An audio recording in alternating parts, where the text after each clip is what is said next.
Okay, so with 65, okay, 65 tells you that the water is flowing where? Directly south. Okay, so that's what I did first. And what was the speed of the water? It didn't say 24 miles because per hour. It did. That's the boat. that's Oh, a yeah. boat. So the speed of the water is no. It doesn't say. I know. They Right. Why doesn't it say it? Because you have to find it. Okay, because we have to find it. So that means we don't know the magnitude of this. Okay, now they gave us the boat and they told us where the boat was. So I'll make this a, Can we do A or are you doing B? yeah, I'm doing A. I'm setting up the picture.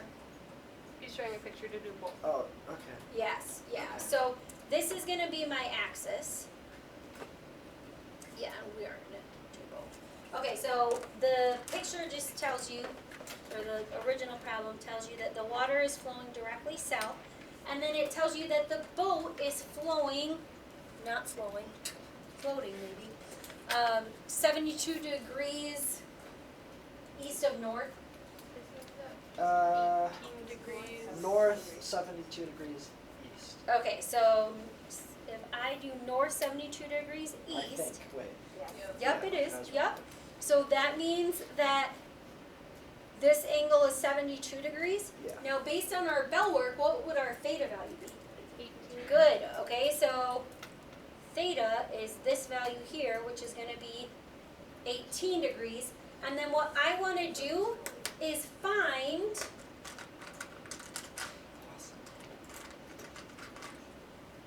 or what do I wanna do with my boat? Find velocity. Find the way. I don't know. We are gonna do that. I straight up just have no idea. So it says, it's observed that the true direction of the boat is directly east. So remember that the true direction is gonna be your result vector. Okay, so I'm just gonna put this a little bit out there so we can see that. So if this is the true direction, that's gonna be our vector V. And our true direction is really just the water plus the boat. So they're just messing with us. That- on this? No, It's so working. they're actually gonna give you this part so we can find the magnitude of the water. So if I draw this without the grid, I can show you that. This is the water part. And actually we'll do that with B. This is the water, here's the boat, and this is where it's actually going, which means this is where it is, the boat plus the water. Which makes sense because if the water's going south and I'm headed this way and the water's coming at me this way, what way is the water pushing the boat? It's pushing down on the boat, which is gonna make it go to the east. Okay, so for part A, they asked you to find the vector for the boat. And you guys did a good job of part A, but I think some of us were probably just tired when we got to part B by that point, right? Yeah, I was just like.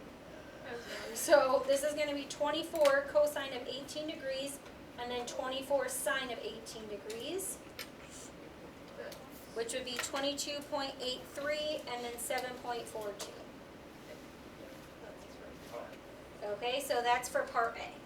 That's your vector with just the boat. How'd we do on that part? I, The reason I put 108. Oh, I don't know why I yeah, added they said we didn't switch I it. don't know why I added 90. Real magnificent. I don't either unless you went in a different direction. Cause you said you did 98? 108. Yeah. The only thing I can think of is if you added the Yeah, I extra added, but I don't know why. What do you think about that? Yeah, Jake. my thought process for B is that I already like A. You got what the boat was. Yeah. I thought we were supposed to figure out the velocity of W, and like I thought you could do something like We are. theta is like 270 degrees because it goes all the way around, and then I was trying to like plug it in, and I was trying to do something like Yeah, so you're trying to find the speed of the water. So the only difference between that and the velocity is the speed is just going to be the number. So it's just going to be the magnitude. So you don't have to find the vector, although you will end up finding the vector when you're finding the speed. So if you're finding the speed of the water, what you can do is think of if you had your magnitude for the water, then what you would have is the magnitude times the cosine of theta, which for the water, do you guys know what your theta value is going to be? 270. Okay, good. So either 270 or, Negative 90. yep, because if you start here and go there, it's going to be 270 degrees. Or you could say theta is negative 90. Either way, you'll get the same values. So let's write this out. This is the magnitude times the cosine of theta, and then the magnitude times the sine of theta. So at 270, my point is 0, negative 1, which means my horizontal component is just going to be what? 0, because if I plug in 0, this will be 0.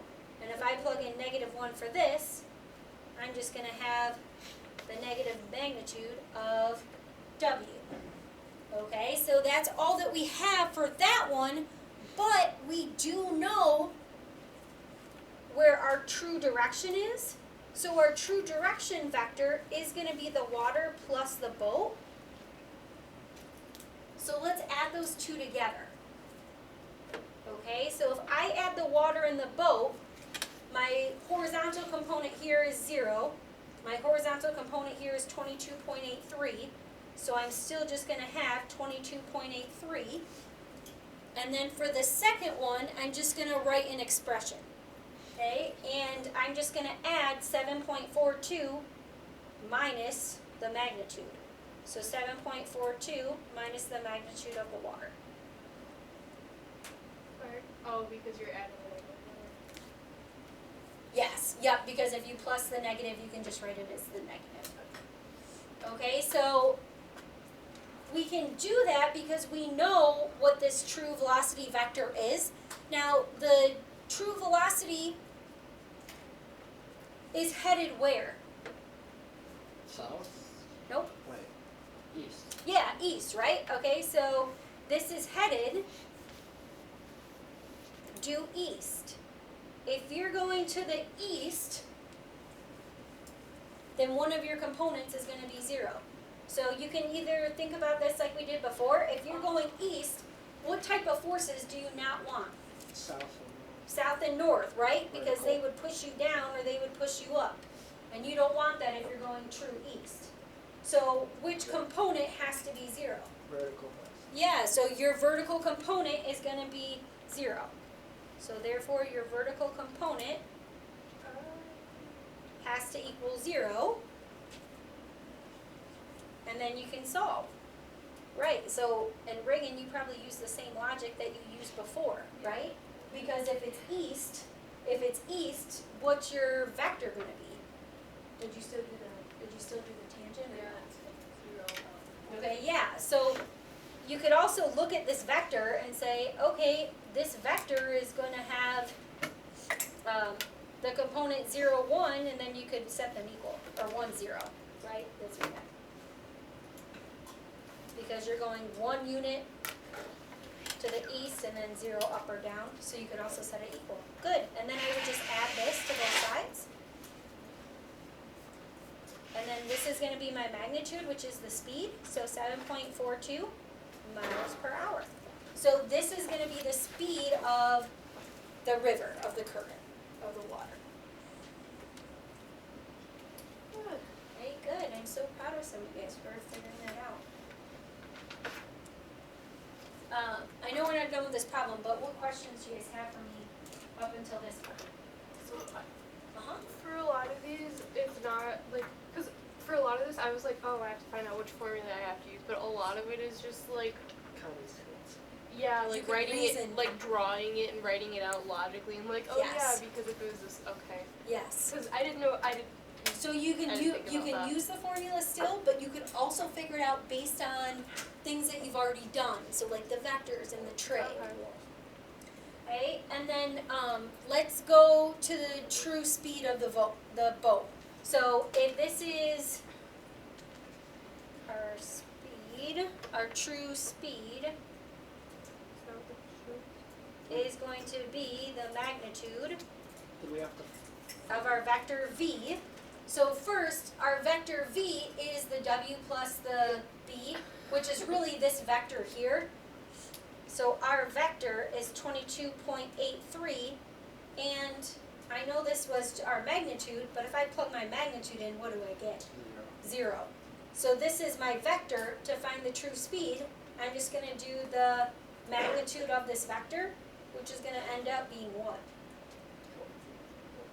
Yeah, 22.83. So did we have to find the true speed for that one? Yep. So and then you'll get 22.83 miles per hour, and that's the true speed of the boat. So that's the boat plus the water current. You keep that up there. Yes.